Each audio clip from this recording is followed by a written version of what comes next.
With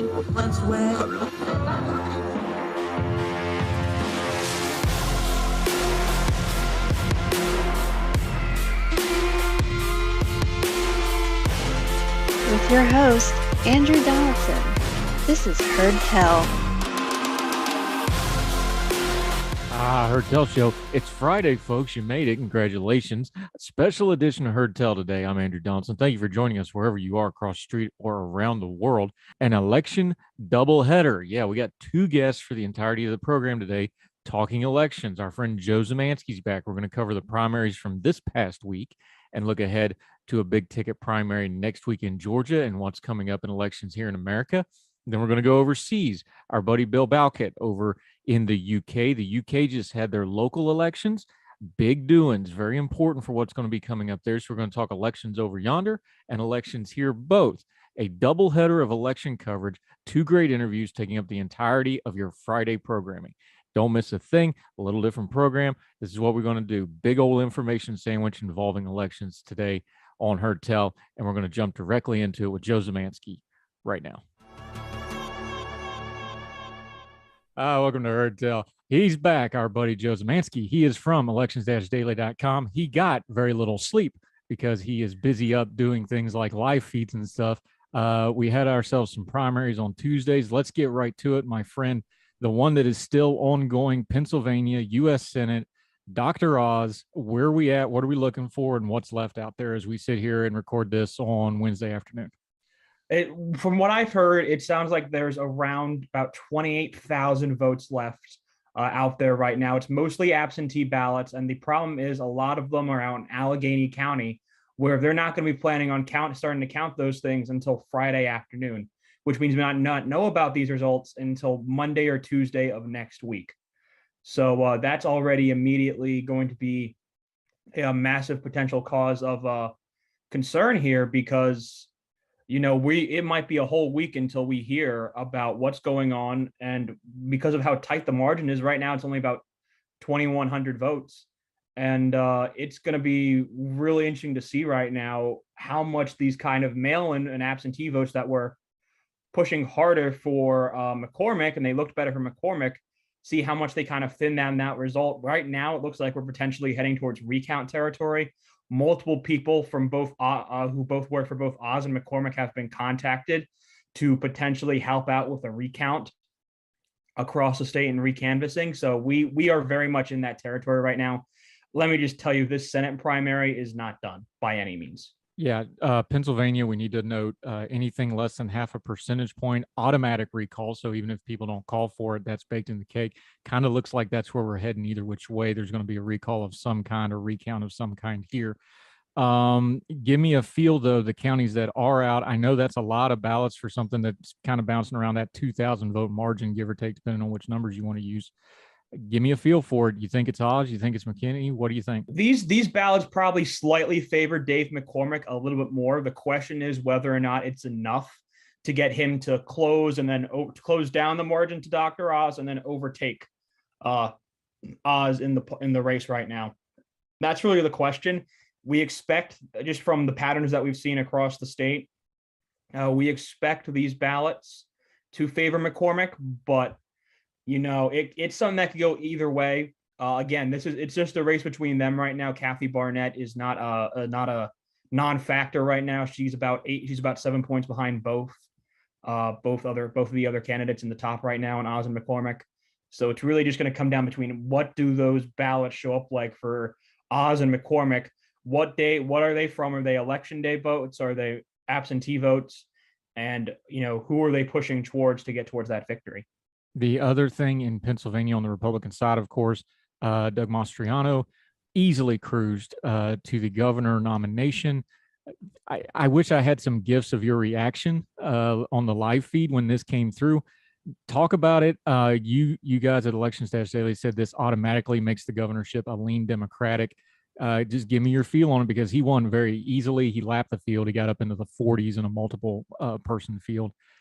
how bad is this for the Republican Party? Because I've said it publicly, I'll say it again here. This guy is unfit for office. He shouldn't have any elected office whatsoever, especially governorship of one of our larger states. Yeah, the problem for Mastriano is, you have outsiders and businessmen who you've seen before who have come out and they kind of say crazy things like he does. But the thing is that Mastriano, as an elected official, as a state senator, he has a record. And that record is not great, to say the least, in terms of probably winning over moderates and winning over key voters that you still do need to win, even a Republican favored year in the state of Pennsylvania. And, there are tweets out there of him supporting martial law. There is a screenshot of a tweet that he retweeted that said that President Trump should appoint Doug Mastriano to lead martial law in the country to figure out what the hell went wrong with election day 2020. And, and then Mastriano retweeted that tweet from his personal account, not from his state senate. My concern is that even if he does try the moderate, I don't think he can. There is just too much stuff out there of him like going all in on a lot of the nonsense surrounding 2020 and then going above and beyond that. That's what I think makes a concern for a lot of us, and that's what makes a concern for a lot of Republicans in the state. That's why they were trying to coalesce at the end there. Obviously didn't work. It didn't help him that Trump decided to endorse Mastriano as kind of a record hedge because he was so concerned about Oz losing in the end that he decided a lot of reports saying that he endorsed Mastriano because he wanted a victory in the state, and that just propelled Mastriano over. It is just a really concerning thing though.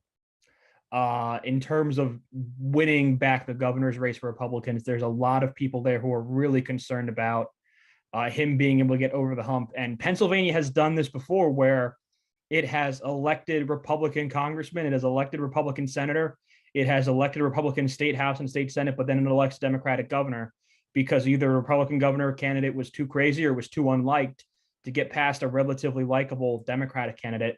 It happened in 2014. I'm very fearful that could happen again here in 2022 for Republicans. Yeah, and one thing he hasn't retracted that might be the craziest thing he says yet, as far as the average voter getting upset about it, he wants to deregister every single registered voter and re-register them. That kind of stuff I can't even imagine you thinking that, let alone saying, like, telling voters, I'm going to really hassle your life, every single one of you. Doesn't sound good. Before we move off Pennsylvania real quick, of course, John Fetterman, who's still in the hospital, I think he was going to get out today, perhaps. He won his very convincingly. Connor Lamb was thought of as kind of a rising star a few years ago. He got absolutely woodshedded in this race. Fetterman, is he the favorite in this race? Would Dr. Oz be the favorite? How do you stack that up? It's probably it's a toss-up race right now. We've had it rated as toss-up since we knew that Senator Toomey was retiring. Either Oz or McCormick as the Republican nominee. This is going to be a toss-up against Fetterman just because of the closeness of the state. But Fetterman does have some angles he may have to work with if you look kind of deeper into the numbers. He finished a distant third in some very heavily black areas in Philadelphia last night. That will bring some concern to Democratic strategists, whether or not their ticket can bring out the African American vote, especially in Philadelphia for the fall. That is going to be a key interest of concern here. Fetterman is certainly not someone that should be underestimated, though. I've seen far too many Republicans online underestimate Fetterman. He is not, I've said this before, he is not someone who should be underestimated. I do think that Republicans can end up favoring him the seat by the time fall comes around, but he's not someone that you can overlook and just say, well, he's a guy who dresses funny, he's not going to win in Pennsylvania. You can't say that. That's not something you can say. That's not something you can believe. This is going to be a close race again here in Pennsylvania, and having Mastriano as the governor's nominee doesn't necessarily help matters in that regard either. I hate to put it this way, but we got to go off recency bias a little bit. Despite who the candidates are, and I agree with you, Fetterman's got a different kind of style, which people have a hard time getting their head around. That doesn't mean it's not going to be effective. If you get a Dr. Oz, let's say he wins this and pulls this out, you have Mastriano on the ticket. But a lot of people thought Pennsylvania was a gettable get for the Republican Party. I'm starting to get Georgia runoff vibes with these two candidates. Yeah, I would almost say the difference is almost more in style and appearance than even it was in Georgia. I mean, I don't think you get difference in style and appearance than you could get from Doug Mastriano, who, champion of kind of the rural right compared to Oz, who even though he pushed up to the Trump base, certainly is someone who looks significantly more like and acts someone who's significantly more like a Lehigh Valley or Philly suburbs-based Republican. I think even more so the Georgia runoffs, we have two very contrasting styles of candidates. I don't think we really know how this is going to work out for, and I don't think we really know what's it going to do when it comes to, how these two are going to interact, whether that's Mastriano and Oz or Mastriano and McCormick. I don't think we really know how they're going to be able to interact with each other. And I don't know how Mastriano's able to, he's going to have to temper himself down if he wants to have a chance.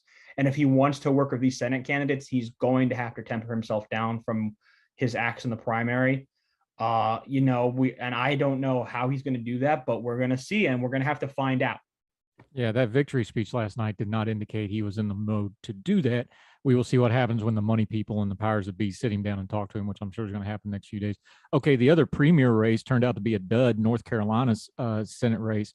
Bud just ran away and hid with this thing. He almost made 60% of this race. Kind of a surprising number. I've been dead wrong about this race from the beginning. Is this surprising at all to you that it was by that margin and that much?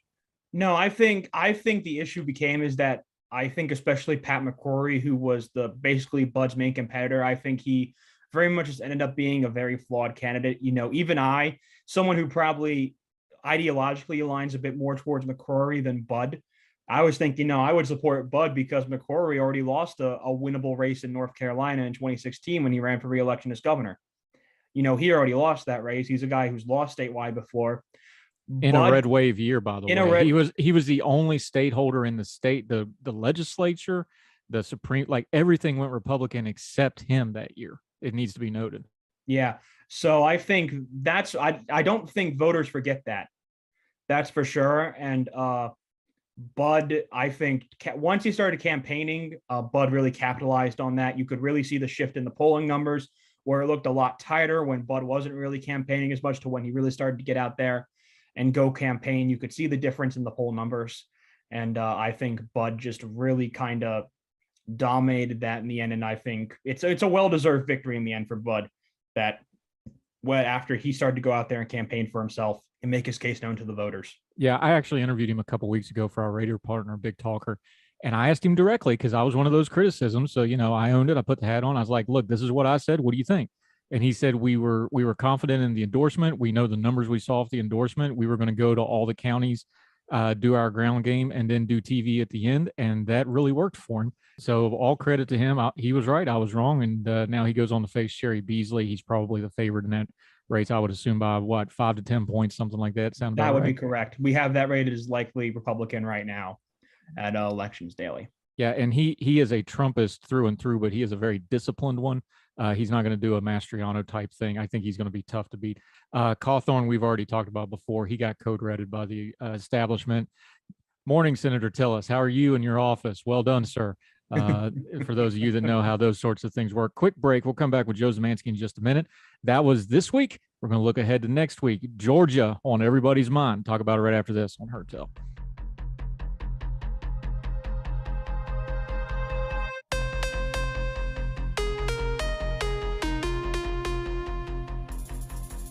Welcome back to Heard Tell. Joe Syzmanski, he is invaluable on this stuff. Elections-daily.com. Eric Cunningham and crew over there. They do good work. If you're not watching them on elections night, you're missing out, especially last night when they discovered that Pennsylvania doesn't know how to count votes and they were going to have to dance for 40 minutes live on air. Very entertaining. Well done, sir. Appreciate your time. I've done live radio. I know how that is. You did pretty well with it. Let's talk Georgia. This is supposed to have been another one of those real key marquee matchup things. This is starting to look like it's going to be an early call and kind of a dud of a night, isn't it? Yeah. So in the last about 3 weeks to a month, incumbent Governor Brian Kemp has started to actually pull away. This is one of the very rare cases where we've seen after a Trump endorsement, the Trump endorsed candidate actually started to lose ground in the polls. We've seen Kemp continually poll above around 53 to 56% of the vote, which would put him above the necessary runoff range in Georgia for a primary. Which is a big deal. If Kemp wins that race, that governor's race almost certainly goes to leans Republican. At this point, general election polling shows him doing about 2 to 3 points better than David Perdue against likely Democratic candidate Stacey Abrams. So it seems increasingly likely that we'll see Kemp versus Abrams round 2. But I think there's also a key race, of course, for Secretary of State. Brad Raffensperger is running for re-election. It's expected that he will make a runoff against Jody Hice, but the likelihood that he'll be favored in that runoff is unlikely. But it does seem like, from what I've heard right now, is that Raffensperger is probably to make the runoff in that race at this moment right now, which will be interesting to see on election night. That is a race certainly worth watching. And that's gone miraculous when you consider where that was, where everybody thought Raffensperger should just pack it up and go to the House. Give the man credit. He fought his corner, and he's actually making an election out of that when a lot of people thought he was DOA, right after the Georgia runoffs when he stood up to Trump. So interesting things going on in Georgia. Okay, Herschel Walker looks like he's going to cruise to victory. Kemp looks like he's going to win 20-plus points. In fact, I just saw where David Perdue's actually paring his schedule back. That's never a good sign right before No, never a good sign. Sitting Senator Raphael Warnock will be Herschel Walker's opponent. We've already covered it, but just to recap for a second, I think this might be one of the real ugly elections of this cycle, especially in the U.S. Senate. Yeah, this is a race that's going to get nasty. Both Warnock and Walker have questions to their background, especially relating to potential issues with potentially domestic abuse. There's been some claims made against Warnock from what seems to be a messy divorce that occurred between him and his ex-wife. Walker has been accused a couple of times now of domestic violence.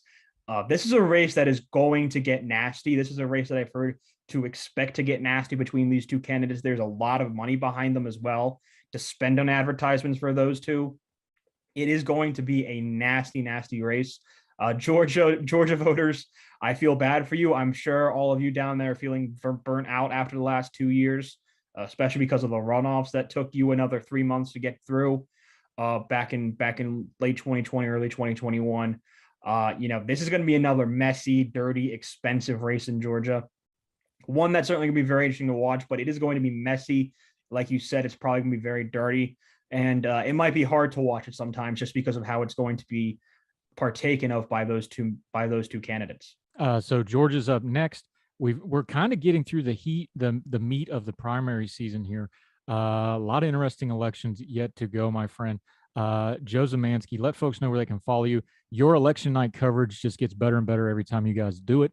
Well, for our live stream, you can either follow us on Twitter at elections_daily, and you can watch our live streams there. We stream them every time from that point from our Twitter there, or you can follow us and subscribe on YouTube, Elections Daily, right there on YouTube. You can subscribe there and you can watch our live streams there. Either or would work. You can find me at Joseph Syzmanski on Twitter, all one word. That is SZYMANSKI there for my last name. And then for our general ratings, again, elections-daily.com. You can sign up for a weekly newsletter that will show you, that will recap at the end of the week all of our articles from the past week. We will have a ratings update for you shortly. I just completed my finals. I'm probably working on it tonight. We will have a House, Senate, and governor's rating updates all for you guys within the next couple of days. So be on the lookout for those. Yeah, y'all do great work. All right, man, go grab yourself a nap. I know you're a little low on sleep today. Appreciate it. We will have you back again, probably a bunch over this summer. Hot summer of election stuff. Well done, my friend. Joe Syzmanski, thank you so much, sir. Thank you for having me on. Yes, sir.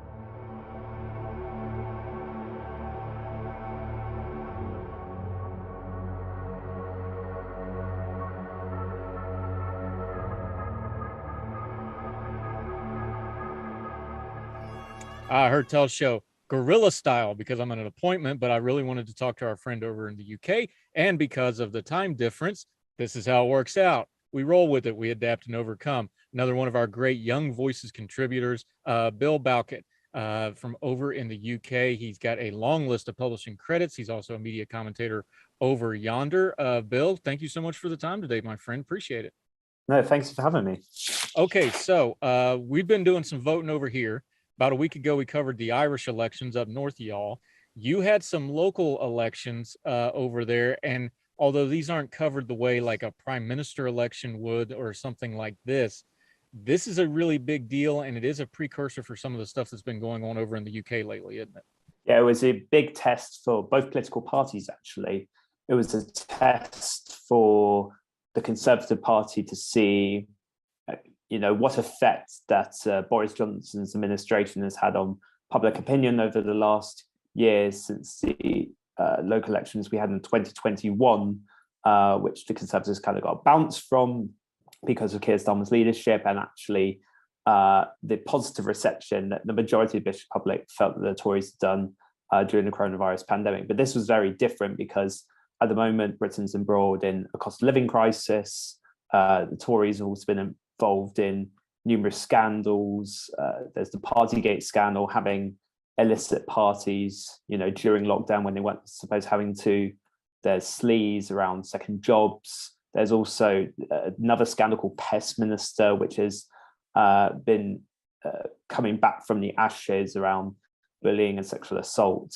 So that in itself was a test to see whether Boris Johnson's premiership has had a negative opinion public perception and their voting behaviour, but also as a test for Keir Starmer to see whether he's solidified the centre ground in British politics, whether he's improved since the years of Jeremy Corbyn and the disaster that was the 2019 general election. And on the whole, it was a mixed picture, but it was definitely a worse set of results for the Conservative Party, who lost over 500 councillors. It was their worst result actually since Tony Blair was the leader of the Labour Party. And while the Labour Party also did well in improving in areas like London and the South, they weren't able to make the gains that they were hoping for in their former traditional seats in the Midlands and in the north of England, or the Red Wall as we call it. And of course, there's a lot of scope for interpretation within Wales, Scotland, and also Northern Ireland, but I'm sure we'll get into those lists later on. Yeah, we will. Let's start with Keir Starmer, because we're going to talk about Boris Johnson a lot here. This is kind of now he's getting elections under his leadership of the Labour Party, just not being Jeremy Corbyn. He got a bounce from that, but now this is his party and his leadership. What is the initial reaction now that we've actually done some voting under Keir Starmer is, and it's only fair to point out the lead going into this, you mentioned it, the Partygate stuff with Boris Johnson. Keir got himself in a little bit of trouble himself. How do we parse all that out, and where does Keir Starmer and his leadership stand today as opposed to about a week ago? That's the thing with the results, because actually there was a lot of positivity to take with Britain's biggest opposition party, where, as I say, maybe they weren't able to regain, as many councils or take as many councillors from other political parties in the Midlands North, but they were able to make some kind of modest ground. And like I said, in British politics, we've got quite a strong realignment happening, where we're seeing the Tories doing better in outer suburbs, in the countryside, whereas Labour do better in university towns, London, areas where there are mayors as well. But that was short-lived because Keir Starmer was embroiled in his own scandal around breaking lockdown rules, as we call it in the press, Beergate, where he during the last elections, there was alongside the contest for local mayors and also the councils, as well as Scottish and Welsh parliaments, there was also a by-election for a parliamentary seat in Hartlepool, key Red Wall seat. It's one that Labour held since 1970, since its formation, and then was taken by the Tories. And they were in Mary Foy's office. She's a Labour MP. They were in her constituency office in Durham, a city in the north of England, and over 15 Labour staffers, including Sir Keir Starmer's also deputy leader Angela Rayner, had a curry and a beer when they weren't supposed to, because at the time social mixing was banned indoors. It was only for a maximum of 6 people or two households. And on the day in which the local election results came out early in the Friday morning, Durham Constabulary, the police force over there, announced their own criminal investigation into Keir Starmer's actors as to whether they broke down lockdown rules. And as we know from Boris Johnson's own party probe, he was fined. He was given a fixed penalty notice for doing so, as had 100 other members of the government, whether they're civil servants or ministers, we don't know. But now there's a very good chance that Sir Keir Starmer will be finding himself, and he's made a promise that that if he were to receive a fine, just like Boris Johnson did, then he will resign as Labour leader, which will actually force greater pressure on the Prime Minister to resign if he's to follow suit and have some integrity left within him.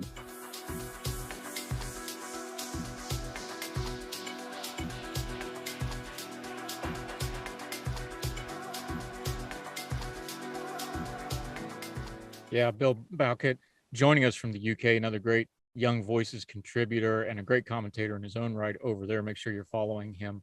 One of the things, the speculation was that Boris Johnson has somewhat rode out the trouble he has is because there's not a clear-cut successor to him in the Conservatives, in the Tories. Is the same true with Keir Starmer? If he holds to this and he steps down, is there a clear-cut successor? Or could we be in a situation come the next general election where both parties are kind of scrambling for leadership at the same time?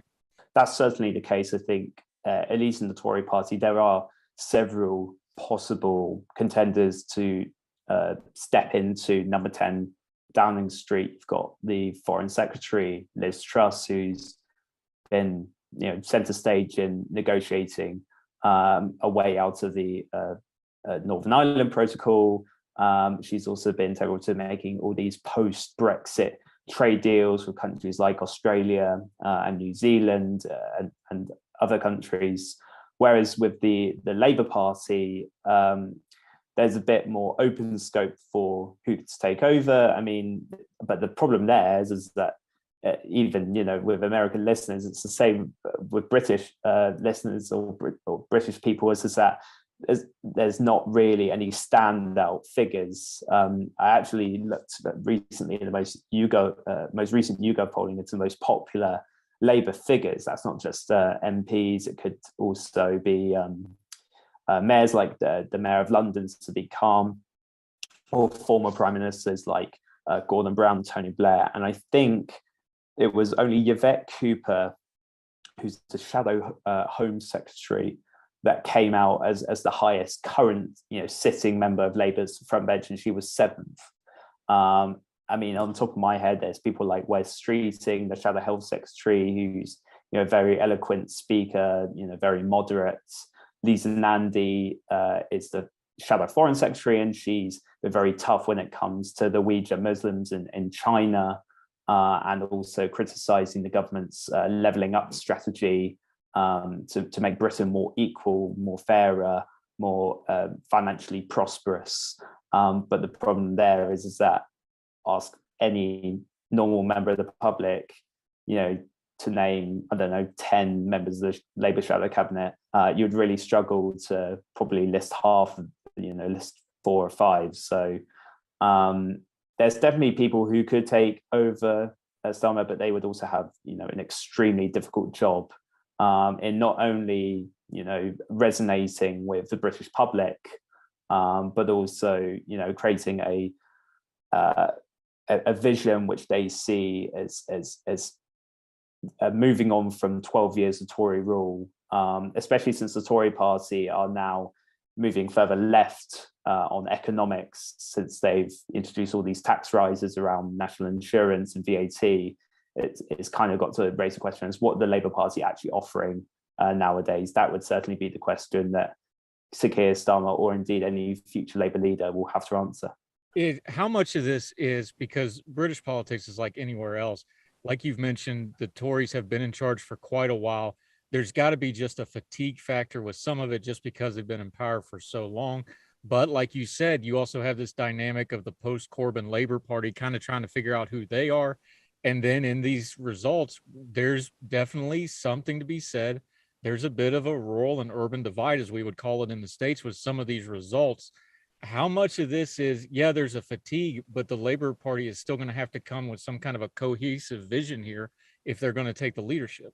Yeah, that's totally true. For the last at least 4 years, at least before the pandemic, the overarching issue was Brexit and Britain leaving the European Union had that referendum where the majority of the public said that we'd be better off being outside the trading bloc, the intergovernmental organisation, and the Labour Party under Jeremy Corbyn's reign, weren't standing for it. During the 2019 general election, they actually had in their manifesto that they would have a second referendum on the Brexit deal. So Labour would essentially go to the European Union in Belgium, negotiate a deal, and then have a referendum where they would campaign against it.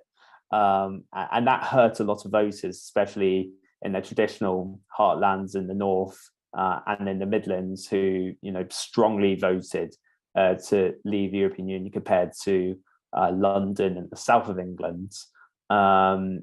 So that there's that regional issue, but Brexit is becoming less prevalent. It might be interconnected to things like the cost of living, the price of food, which has been skyrocketing. The Bank of England projects that inflation is going to be at 10% at the end of this year. And because of the way in which the Tories have mishandled the economy by, throughout the pandemic and now post-pandemic, Labour actually leading the Tories when it comes to trust, at least public polling, when it comes to trust in handling and managing public finances. So on the economic side, they do have a strength in there, and I could see come the next general election that they could just simply ask the question to voters, in any election video or during a debate: has your living standards improved under the Tories? And the vast majority of people would say no, and that in itself is a winning formula. It's just, could they incorporate that with a strong message for wider society, for promoting social liberalism, but also proving that they're a more trustworthy party than the Tories, who, like I mentioned, have been embroiled in issues around trust, sleaze and sexual assault and second jobs. It's going to be tough ask. And also the Tories have an 80-seat majority in the House of Commons, and only once in history has a majority been slashed that big. So it's going to be a mighty challenge for the Labour Party. Yeah, talking to our friend Bill Bowkett over in the UK. We're going to take a quick break. When we come back, we're going to get into some of the policies. Every time they have an election, they do a Queen's speech that lays out the agenda. A couple interesting things in that agenda. We're going to talk about Northern Ireland, as he mentioned. Also, some comments from some ministers got some attention on this side of the pond, so we'll bring that up. Bill Bowkett, more with our friend in the UK, right after this on Heard Tell.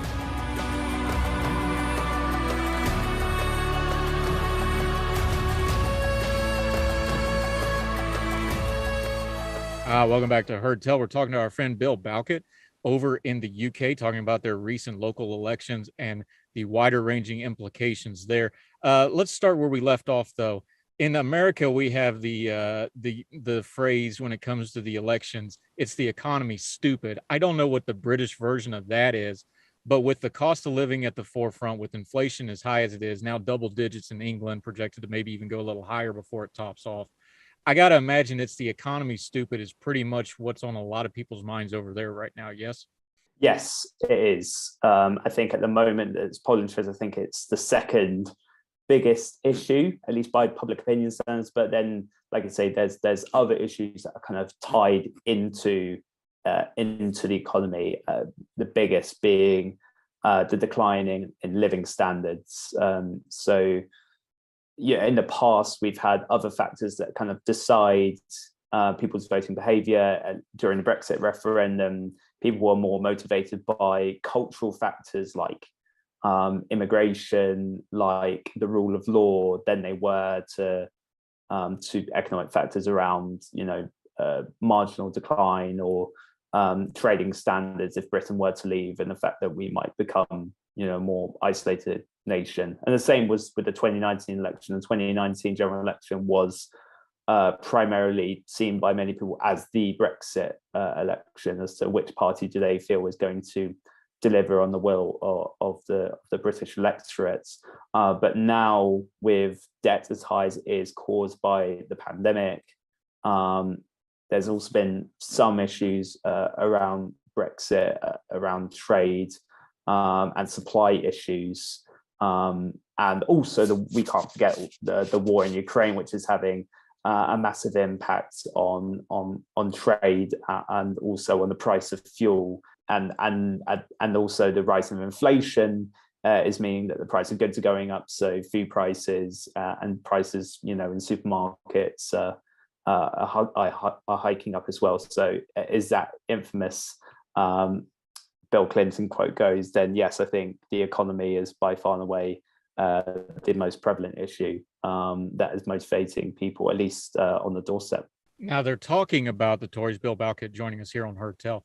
They're talking a lot of policies here, but we're just kind of looking at it from the outside. You're there, you tell me, because of the COVID policies, because of the adjustments from Brexit, because of their tax policies that you already touched on, because of the NHS policies that they've been working on, fairly or unfairly, however you want to parse it out, they're kind of painted into the corner that they're going to have to fight out of. And I don't think they've got a lot that they can really do here, do they?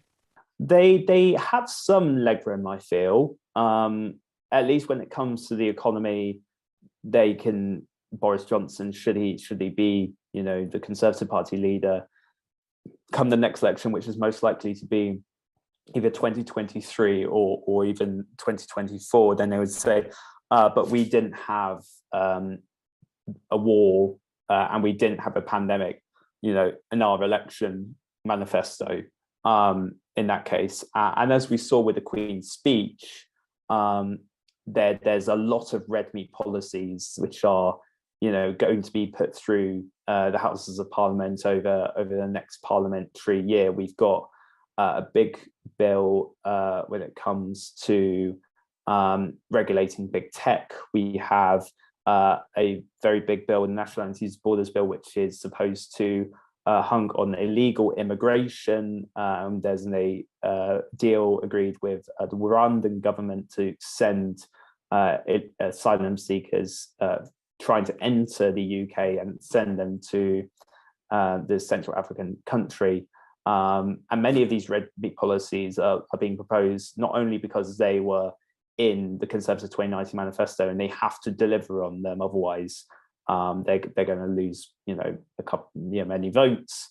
But it's also being seen and interpreted, at least by some politicians, as an appeasement from Boris Johnson over distrust within his own Tory ranks over the way he's handled the economy, his behaviour during the Partygate scandal, and whether he misled Parliament in the process as well. So when it comes to that next election, when it does come around, this is the pivotal question, is that the Tories have been in power for 12 years now, and they've got to ask voters and really appeal to them, because there are going to be some who are going to be apathetic, and many people aren't turning up to the doorstep as much as they were. Actually, the turnout in the local elections was just over 30%, which is an incredibly low number. It's half of what you normally see at a general election. So they really have to, the brand of Boris Johnson, along with the appeal of conservatism, modern British conservatism, has to stick. Otherwise, they're at risk of succeeding to the Labour Party, which to them would be a economic and a social disaster. Because of what transpired before with Brexit, with the changing in power, with Boris Johnson's own rise to power, has it been a blessing or a curse that everybody kind of admits, like, this general election is going to be out in the future? It's going to be at least another year in the future, probably. Is that a blessing or a curse to the Tory party that's trying to readjust on the fly here? Well, there was one report I saw from Business Insider, actually, Kat Needland, who heard from several Tory sources that potentially the Tories are eyeing up election this year. And the reason they're doing it this year is because they feel that the economy at this moment of time is not getting any better, with the MPS, as I mentioned, predicting that hike in inflation, hike in interest rates, resultingly as well, that if the state of the economy doesn't improve as they would hope, come 12 months time, then what's the point of holding off for a general election? I mean, that there could be the benefit for Johnson in putting behind some of the more personal Westminster bubble stories, as we like to call them, around sleaze and Partygate, because as you're seeing with public opinion, I think in the most recent Survation poll, it showed still that a majority of the British people want Boris Johnson to resign, and that a majority see him as a dishonest politician. So that in itself could be an advantage, but then that would give also Labour the chance to make more ground. We've got some really important by-elections for parliamentary seats coming up. We've got the Wakefield by-election, which was caused after Imran Khan, a Tory MP, was suspended for sexual harassment, and then we've got another in Tiverton and Honiton by Neil Parish, an MP who was caught watching pornography in the House of Commons chamber. And that in itself will be a test. I mean, local elections actually, as we mentioned, have more local factors involved in it. And the thing is that parties are able to concentrate all their resources into these different marginals and seats to gain the best advantage. But but I think the most realistic solution as date that we can see is probably going to be 2023. Wait till this Metropolitan Police investigations, Partygate, is concluded. Wait until the Durham Police finish their conclusion.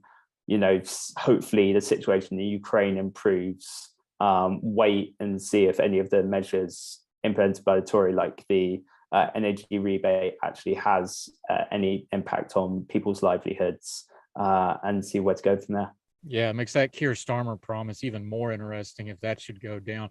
Bill Bowkett, join us real quick before we have to let you go. A lot of the threads that went through all of these issues, we talked about the economy, the leftover wake of Brexit, things like this, border policy. Those are new spins on a very old problem, has risen since the Queen's speech. Northern Ireland is getting messy and it's getting loud. Just real quickly before we have to let you go, what's the results of that? How is that going to play? Because again, an old problem, a little bit of a new spin in it with Sinn Féin taking power in the Republic of Ireland. How's that going to play going forward? Yes, we can't forget the other parts of the UK as well. Before we get into Northern Ireland and Wales, Labour increased their share of the vote. In Scotland, the Scottish National Party increased their share of the vote. So that in itself is going to raise further questions about a second independence referendum over there. But the big story, I feel, throughout the entire general election, as you said, is what happened in Northern Ireland, which is Sinn Féin becoming the largest party in Northern Ireland. So actually the first time that a nationalist party is the largest party in the province since Northern Ireland was created over 101 years ago. And there are far-reaching consequences with this, not only because the biggest unionist party who have been in power there for many a decade, the Democratic Unionist Party, are refusing to go into a power share agreement in Northern Ireland because unlike other democracies in the UK, where we have a majoritarian system, where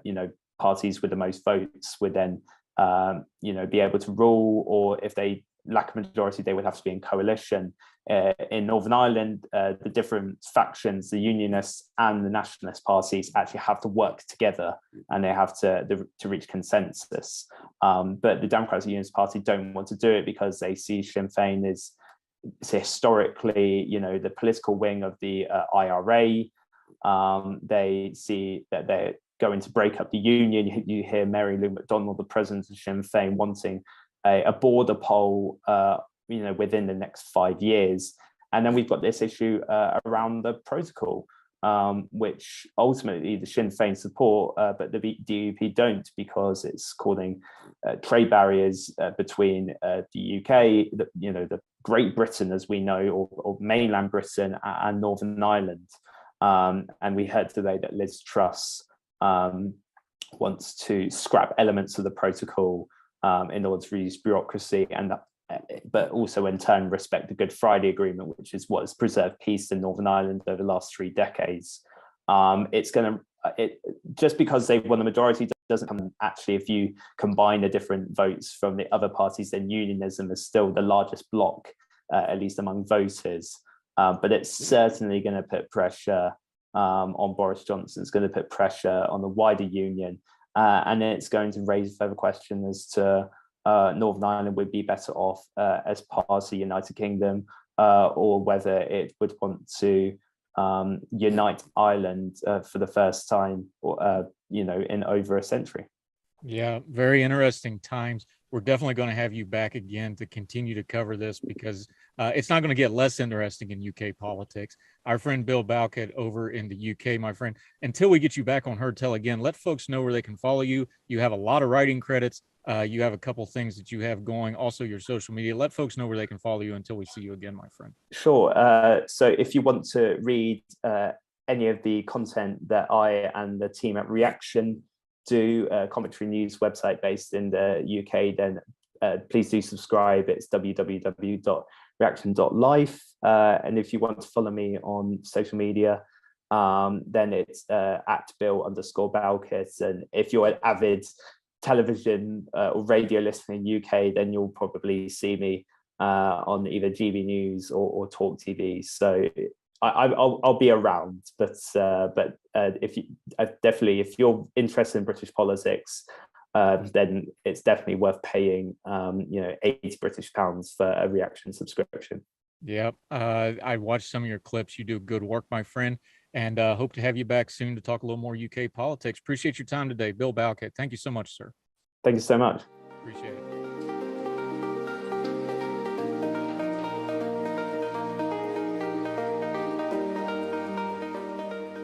That'll do it for Heard Tell. Thank you so much for joining us wherever you are across the street around the world. You give us the most precious thing you have, your time, and we never want to waste it. That's why we do things like today, where sometimes we do something a little different. Much election coverage of Over Yonder with our friend Bill Bowkett over in the UK, and here with our friend Joe Syzmanski. Every now and then we do things like this, a little different, but different's good. It keeps it shaking up, especially when it's really, really loud in the news cycle. And that's why we're here. We're going to turn down the noise, bring you good information, get to what we need to know to discern the times we're living in, especially during election season. And we also always love keeping up with what's going on with our friends over in the UK and around the world. That's that global perspective we want to keep, even though we do local focus, national focus. Perspective's importance. It's one of our core values here at Heard Tell. So till we see you all again, we hope you have a great weekend. We hope you're with us for the Twice on Sunday replay show on Sunday. Until we see you again on Monday, wherever you are, we hope you and yours are well. We hope you're well fed.